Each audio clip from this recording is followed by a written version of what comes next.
We all feel them. The forbidden, the sinful, the taboo. Behaviors that divide cultures and inspire fear. But our differences may be what make us all human.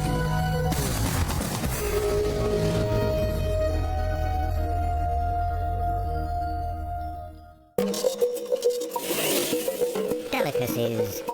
According to the dictionary, things pleasing to eat that are considered rare or luxurious.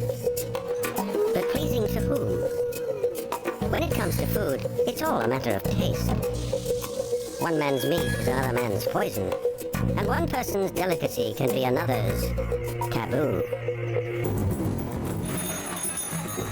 We need to define ourselves, and one of the ways we define ourselves is by what we eat and how we're different from the people around us, because, you know, those neighbors over there don't eat that, and we do. Now, travel to India, where one family's favorite recipe features an animal fetus. Beat the bush in Togo, as villagers hunt for an animal most city dwellers would rather not see, much less eat. Come to Taiwan and sample a special stew that gives Viagra a stiff run for its money. And wonder, how far would you go to please your palate?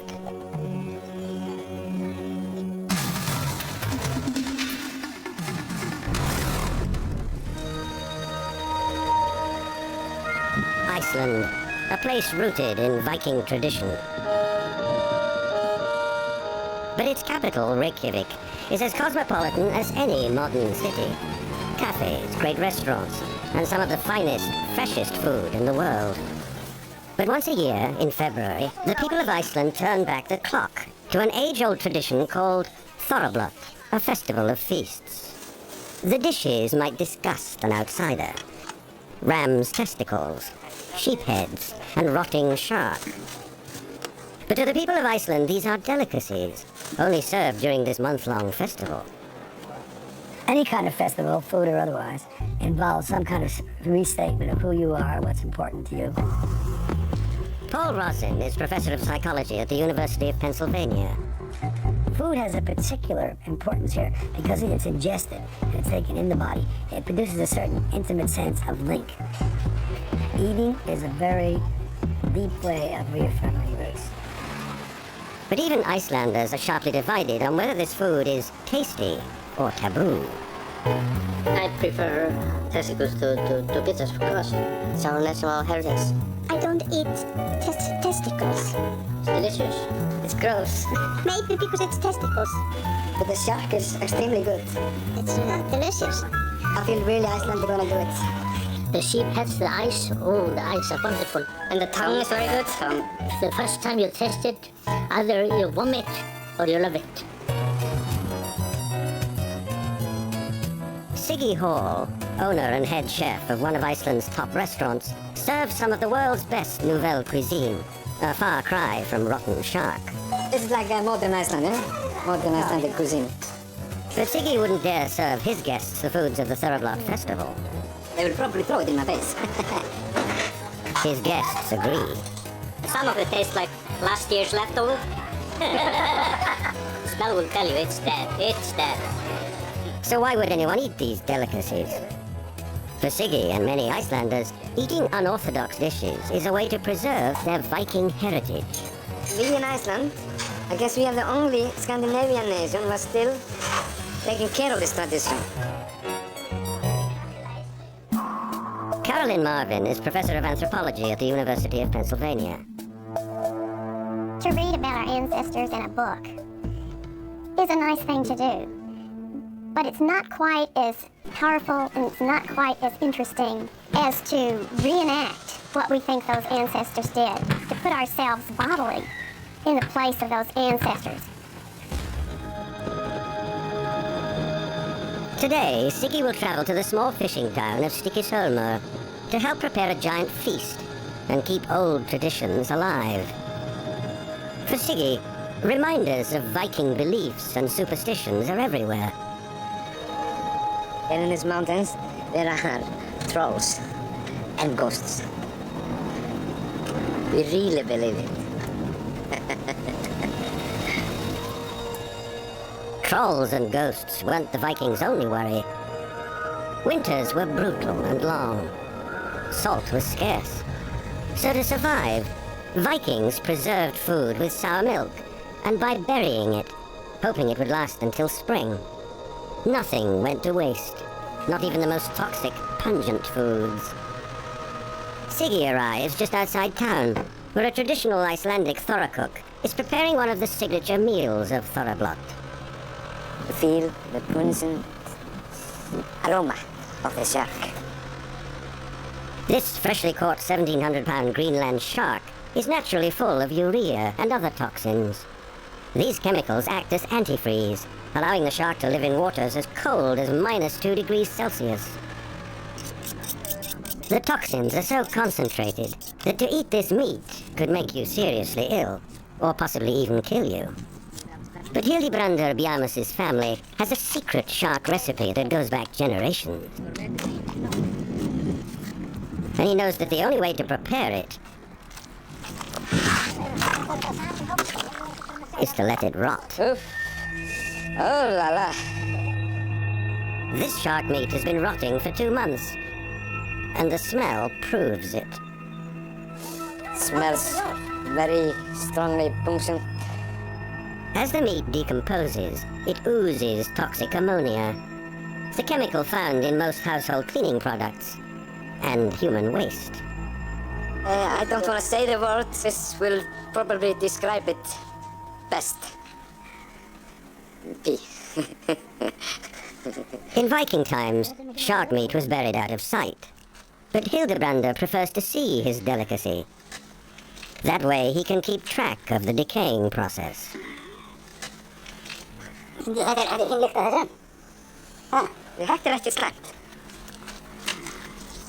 His nose decides when it is ready to try. It's like winemaking, you know? He's an expert. He feels it. Now we take it out for trying. When the meat is at a perfect rotten state, it's hung to complete the breakdown process. After 6 months, it's ready to be served.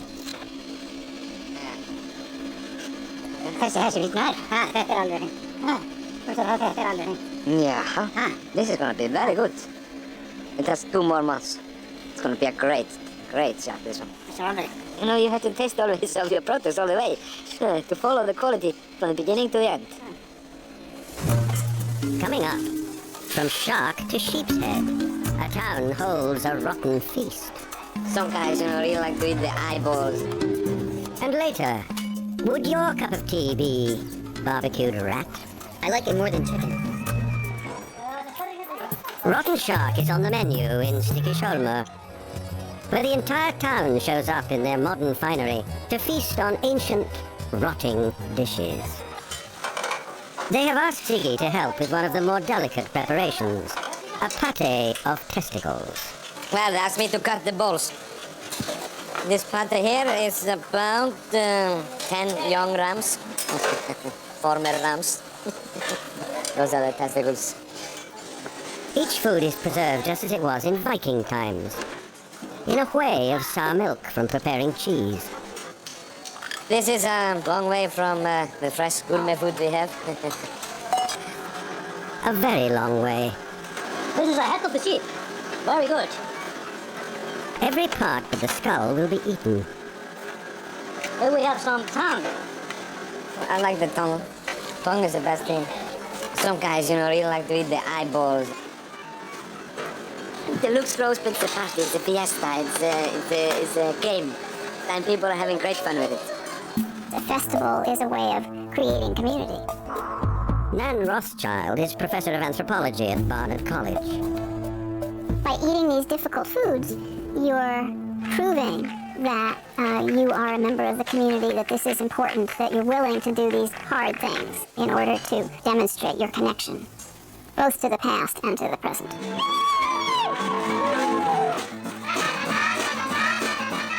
We actually only do this once a year, and families come together and eat damaged food. It's a social thing for us to come together and eat this. I don't like the shark. It's like ammonia. Tastes and smell like fish. It does. We are a proud nation. We are proud of our tradition.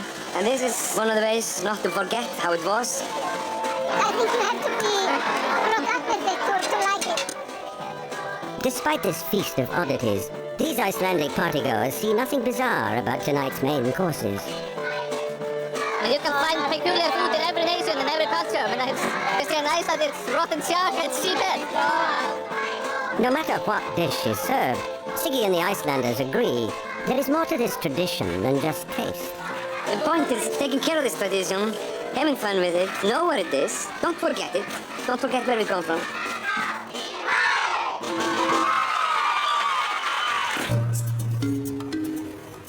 If eating taboo delicacies can be a mark of who you are, not eating them can be a mark of who you're not. Food can become a readily available symbol. Carol Cunahan is professor of anthropology at Millersville University. It's very common for one group to distinguish itself from the neighboring group by what they eat. You know, they're cannibals. That's a very common accusation. Or they eat frogs and mice. We, don't. The English call the French frogs in a sort of accusatory tone. They eat those disgusting frogs. We don't. But disgust, like beauty, is in the eye of the beholder. For example, how would you feel about eating the fetus of an animal?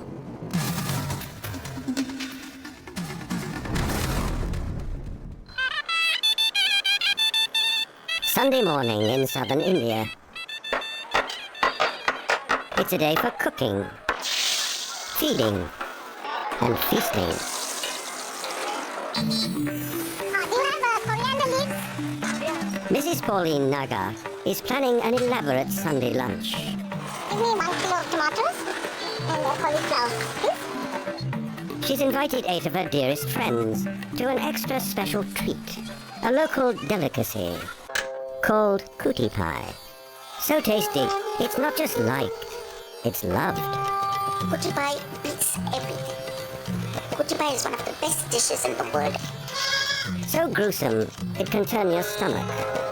I've never eaten it, and frankly, I don't want to. So taboo, you may never get to taste it. My wife will not cook. She's a little sentimental. So what is it that people have a problem with? Cootie pie is the fetus of any animal. In this case, a goat. We eat eggs or veal. Why should a fetus be taboo? It's taboo to eat a goat fetus or other unborn animal because I think it violates our sense of order and propriety. The unborn is an unfinished product. It's still internal to the animal. An egg, at least an egg is out of the body. Most Indians wouldn't dream of eating a cootie pie. Do you have cucumber? But Mrs. Nagar is hoping her guests will keep an open mind. It's good if they taste it once. You've got to eat it to know how tasty it is. Mrs. Nagar belongs to a community that has been cooking cootie pie for generations. They are called the Anglo-Indians. The word Anglo-Indian is the person born to a foreigner, like an Englishman, and an Indian. The Dutch came to India, the Portuguese came to India, the Britishers came to India, and of course they saw these gorgeous Indian women. And there we are. That was the genesis of the Anglo-Indian community. But the Anglo-Indians were accepted by neither East nor West, so they concocted their own vibrant culture, and a cuisine that was free from traditions and taboos. We eat what we like, whether it's considered dirty or not. The Jews won't eat certain things, the Muslims won't eat certain things, the Hindus won't, but we are eclectic. We eat the blessed lot. Hybrid cultures define themselves by difference from other cultures, and so if you have a society that is the result of a colonial impact or some kind of contact situation, then they're going to choose means to differentiate themselves from these other people. So it doesn't surprise me that they have foods that they eat that, either of the sort of, quote, parent cultures don't eat. The Anglo-Indians sampled different parts of an animal without reservation, including cootie pie. But the dish is prized for more than its taste. According to local legend, cootie pie has medicinal properties. It's very good for health, good for back complaints, good for pregnant women, good for people with tuberculosis. So it's a real, very helpful thing. But first, you have to find it. Mrs. Naga is on her way to buy her kuti pie. It's sold at the local slaughterhouse. Kuti pies are never made to order. They're available only if a pregnant animal happens to be killed that day. Buying a kuti pie comes down to timing and luck. Kuti pie is a great demand. If you're a little late, you don't get kuti pie. So the best way to bag a kuti pie is to get there early. The slaughterhouse is no neighborhood butcher shop. Here, every part of the animal is sold as valuable food, even the leftovers. This is considered a spare part market. The main carcass is sent to the mutton shops, but the spare parts are sold here. There's no wastage whatsoever. The place is already bustling, and Mrs. Naga is getting concerned. The kuti pie is sold out so fast, so one has to be quick to come and collect it. She tries her luck again.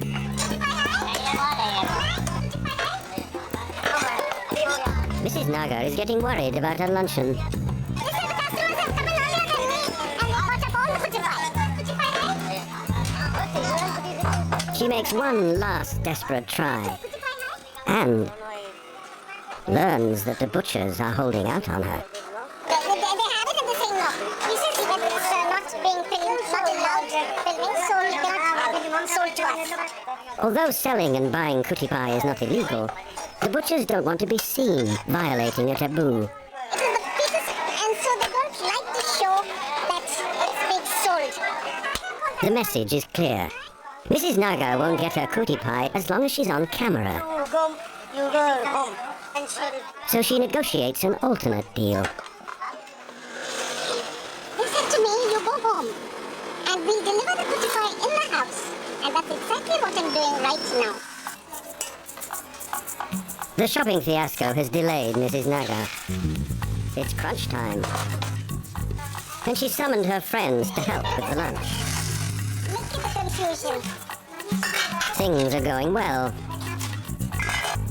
Even the butchers have kept their word. The main dish is finally here. This is a very tiny kuti pie. We like to take it when it's a medium size, so that there's sufficient flesh to eat. At the same time, you don't have the hair on it. Is eating an animal fetus really a question of mind or of matter? In the beginning, some people, they may not want to eat kuti pie because, it goes into their mind, it's a baby goat. But if you don't tell them, you cut them into small pieces, you camouflage the whole thing. We eat it. We probably eat it. One of the long-term trends in industrialized nations is to remove the visible evidence of violence from our society. That's why we don't eat our animals whole on the table. Why, when we cook them, we disguise them so that they may not even look at all like the animal that they came from. But in this party, Mrs. Naga's friends are well aware of what's on the table. This is kuti pie. And they're piling their plates carefully. What is this, mutton? Yes. This is beef. Please don't take this. That's what she told me. It's supposed to be good for back and pregnant women. So I said I'm not pregnant, but I can use it for my back. The guests get their first taste of kuti pie. And they've reached a verdict. Nice. Very tender. It's excellent, Like a liver type of texture. Yes. Very creamy, I think. I really like it. But not everybody has taken to the dish. Just mind over matter. I can't bring myself to have this dish. I'm really shocked. This particular dish really turns me off. Mrs. Naga is not surprised by the mixed reaction. Our parents and our grandparents used to enjoy eating a lot of kuti pie. And I find that as the generations go by, it's becoming less popular. Mrs. Naga knows this may be a dying tradition. But for now, she's going to celebrate it for as long as she can. I have no nostalgia of losing the tradition because I feel life is more important than traditions. Until they stop having kutipai in the markets, I am going to enjoy preparing it and calling my friends. For me, the important thing in life is the freedom to enjoy everything. When it comes to delicacies, it's all relative. What's rare and luxurious to some may be common or taboo to others. And the delicacy of one person's dreams may be the stuff of your nightmares. Coming up, find out the best way to cook and serve rat. Is it salty enough? Yes, it's good. Then, learn what the Chinese eat in place of Viagra. This part is the best.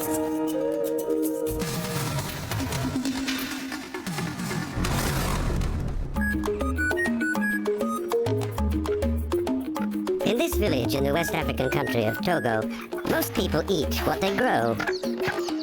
Wild animals are sparse on this mountainous plateau, so even little animals are big game. Antelope may not be appetizing to many of us, but it's mild compared to the delicacy Silvanus is preparing to hunt, guaranteed to turn the stomach of any urban dweller. Rats, filthy vermin that feed on garbage. Now, anything that eats garbage is already in trouble, because if it eats garbage, by the you are what you eat principle, it is garbage, and then if we eat it, we're garbage. They're the scourge of the city. Just ask any New Yorker.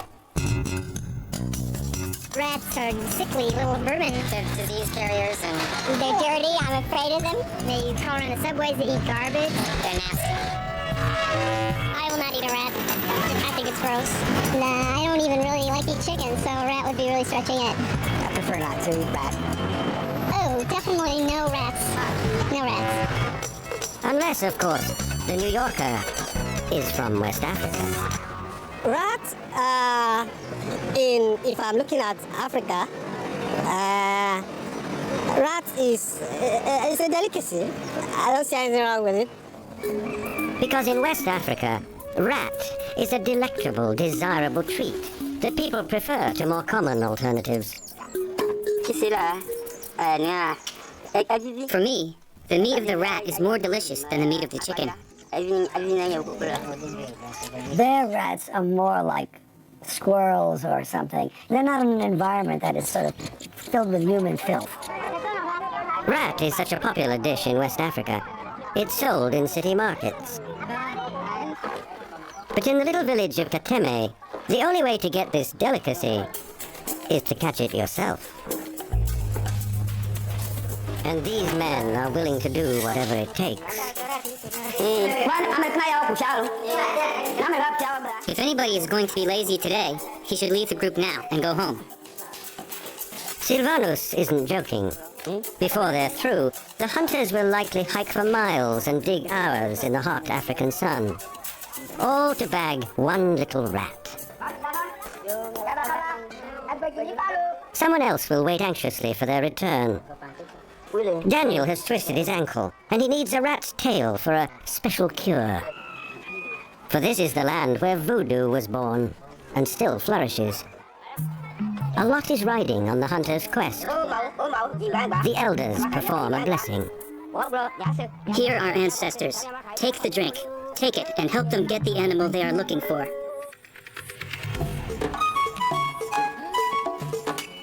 In the forests of Togo, rats keep to themselves. The best place to look for them isn't easy to find.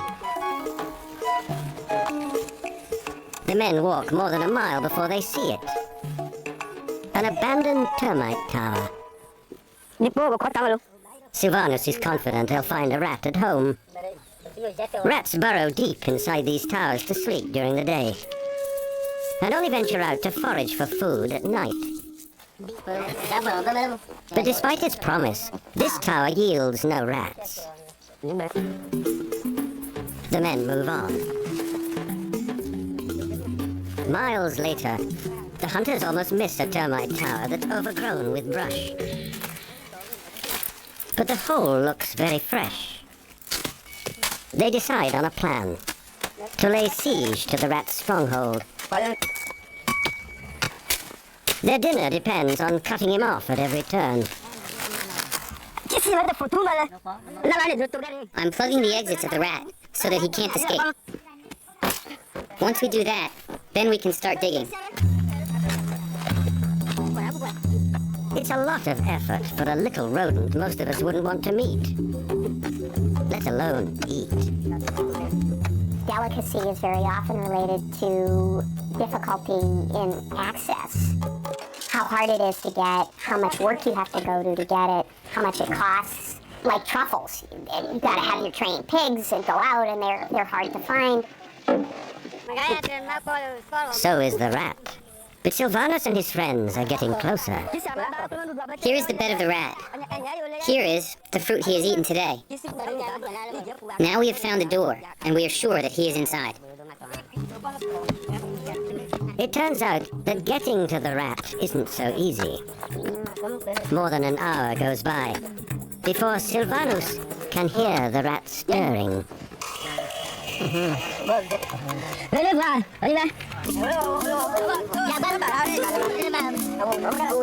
It's not only a rat, it's a giant African pouched rat, which can weigh more than 6 pounds. To us, it's a pest. But to Silvanus and his friends, it's a delectable morsel.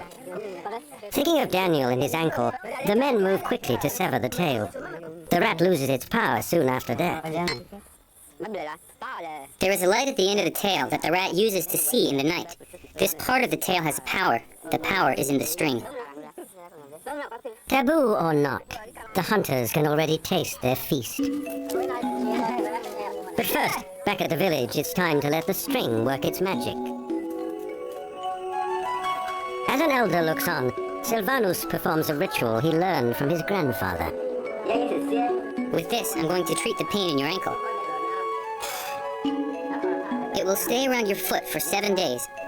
On the 7th day, it will fall off, and the pain will disappear.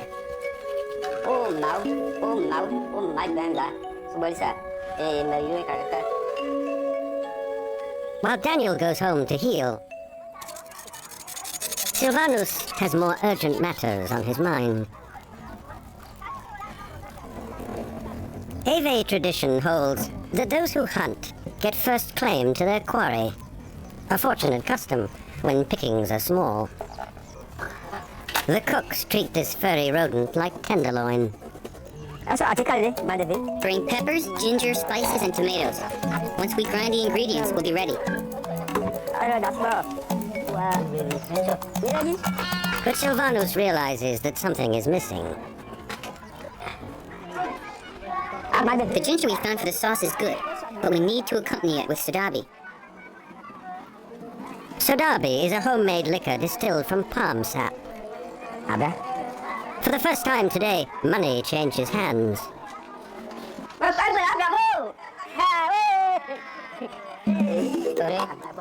Now the meal is complete. Silvanus offers a toast. It's not taboo to spit at this dinner party either, but a way to make offering and thank the gods for providing this delicacy.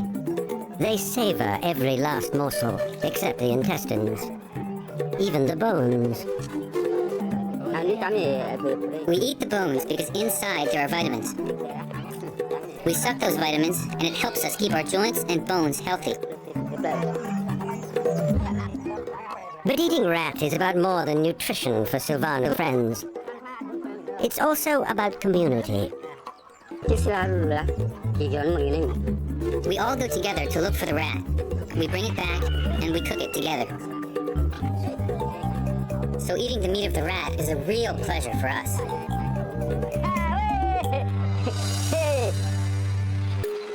Throughout the world, certain foods are prized not for their taste, but for the effect they're thought to have on the human body, even if the food would otherwise be taboo.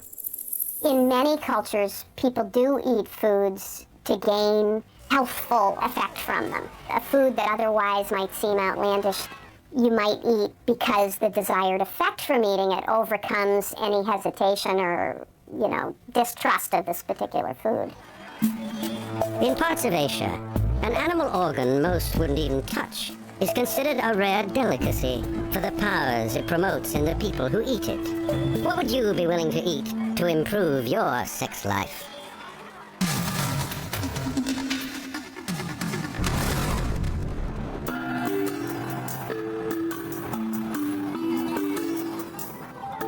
In the markets of Taiwan's capital city, Taipei, you can find seemingly every creature.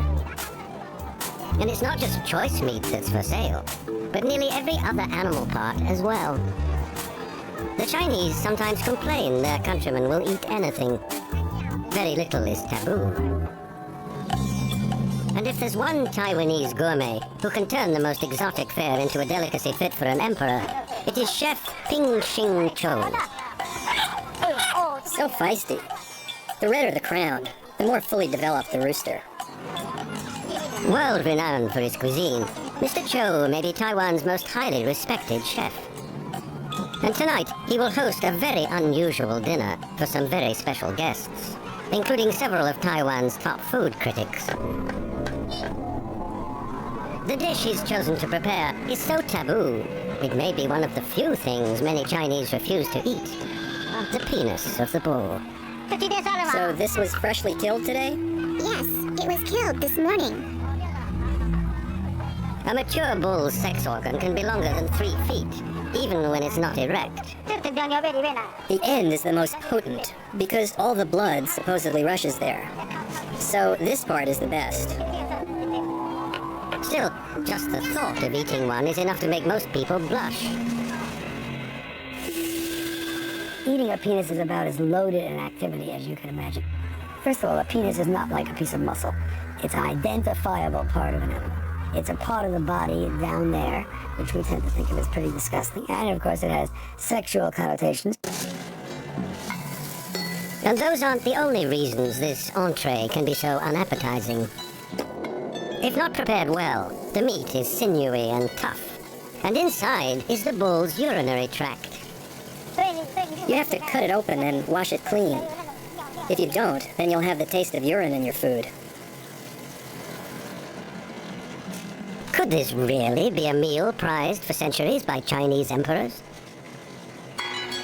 In Taiwan, where most beef is imported, the dish is so rare, even Chef Cho has hardly ever prepared it. Traditionally, it was considered a potent aphrodisiac, the Chinese version of Viagra. But only aristocrats, those with time and money to spend on improving their sex lives, had the chance to savor it. Today, many Chinese still believe eating an animal's penis before sex will bolster a man's performance. One of the oldest forms of logic is if something looks like something else, it must be connected to it. So it makes perfect sense from that point of view that eating the bull penis would do something for us. By taking it into our own body, we succeed in being as sexually powerful as that bull is in our imagination. For help with his recipe, Chef Cho is turning to his friend, Dr. Zhen Yu Li, a specialist in Chinese medicine. Dr. Li knows exactly what combination of herbs to prescribe to complement the meat. Is bull penis more effective than Viagra? Oh, yes. As soon as it hits the tongue, the bull penis jumpstarts the brain and enhances the sexual desire. I guarantee we're going to make them very happy. How happy will the dinner guests be? Coming up, Taiwan's leading food critics put this rare delicacy to the taste test. This is not a feast just anyone can prepare. In addition to the main course, Chef Cho is preparing 3 other dishes, each from one of his own unique recipes. He leaves the herbs to steep in one pot, while he stews the meat in another. It will take 4 hours to cook. For the women, he's preparing another traditional dish that may seem just as taboo: rooster testicles. The Chinese believe they help women stay young. Women should eat this. This will increase the red blood cell count. It will also beautify your skin. For the Chinese, a chef is like a doctor, and every meal is considered preventative medicine.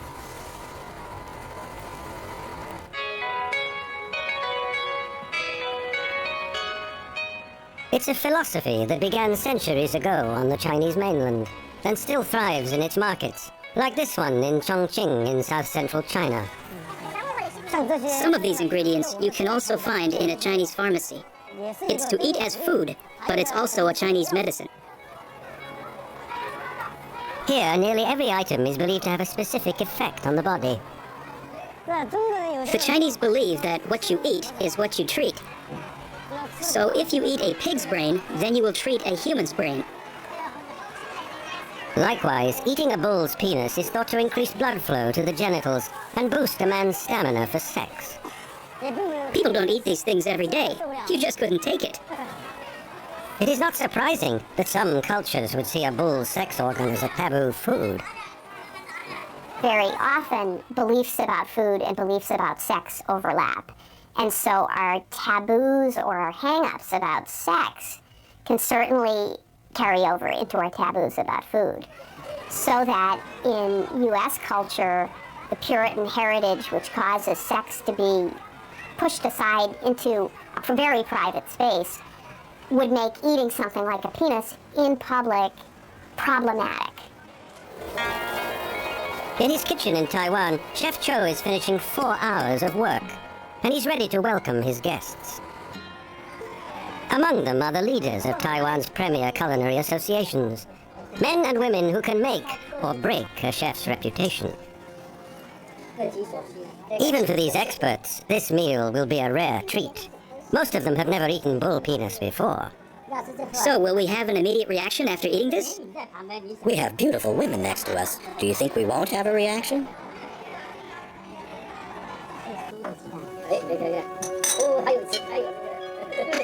Still, no one wants to be the first to dig in. Even in Taiwan, there are food taboos that can make connoisseurs hesitate. It's a little scary. But soon, the verdict is in. It's just like eating a piece of beef with tendons. That is why Chef Cho is so great. He was able to serve bull penises in such a way that you can't tell which part of the penis you're eating. It's high praise. When I tasted this soup, I finally realized what the emperors got to enjoy. Even Chef Cho is pleased. This will bring happiness to the family. Everyone will have good virility. With his power to transform the taboo into the tantalizing, Chef Cho may win new converts to this ancient delicacy. Diners who may seek it out not just for its romantic and medicinal effects, but also for its taste. Why not take sustenance from genitals, or goat fetus, or rat? Once the food hits your stomach, it's all just protein. But taboos are about mind over matter. There's more to our food choices than just survival. They tell us who we are. Food taboos are not really just about the food. They're about all kinds of other things in the culture that are important to us. That might be our social relations, our sense of what's safe in that world, where we can go, where we can't go, who can talk to whom. All of those things are related to food taboos. And in the end, our views of what those other people eat say less about them and a great deal about us. I think food is an excellent lens or window into culture because so many of our beliefs and habits can also be expressed around food and eating. Food can become a readily available symbol because not only is it visible, but because it becomes part of us. Delicacy or taboo? What food do you want to become part of you?